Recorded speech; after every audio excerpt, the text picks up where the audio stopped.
Boris Johnson has been warned if he abandons the Brexit fishing deal secured between the UK and EU and cuts the 5-year transition period short, it could spark brutal retaliation from the Brussels bloc.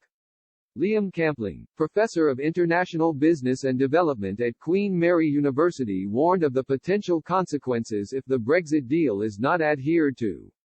During an interview with Express.co.uk, Professor Campling discussed the consequences of the UK shortening the 5-year fishing transition period agreed. He insisted this would be dangerous as it would allow the EU the opportunity to implement tariffs on fishing goods. He added, if this was not equal to the money lost, the EU would be within their right to implement tariffs on non-fishing products.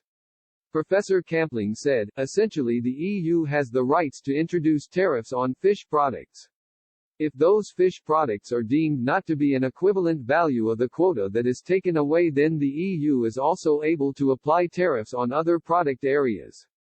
So economically it becomes unknowable. The economic impact may end up bleeding across from fisheries into other sectors. For example, into automobiles or Scottish whisky, who knows? Despite this possibility, Professor Campling noted that there is pressure on the government to shorten the transition period. He insisted this was because fishing communities across the country are unhappy about the agreed deal.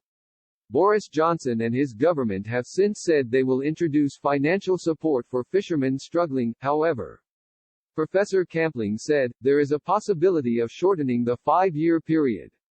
But if that was to happen, then all of the remedies, dispute settlement process, would kick in. Again, that would mean the EU would be entirely within its rights to introduce tariffs on EU imports of fish and fish products from the UK.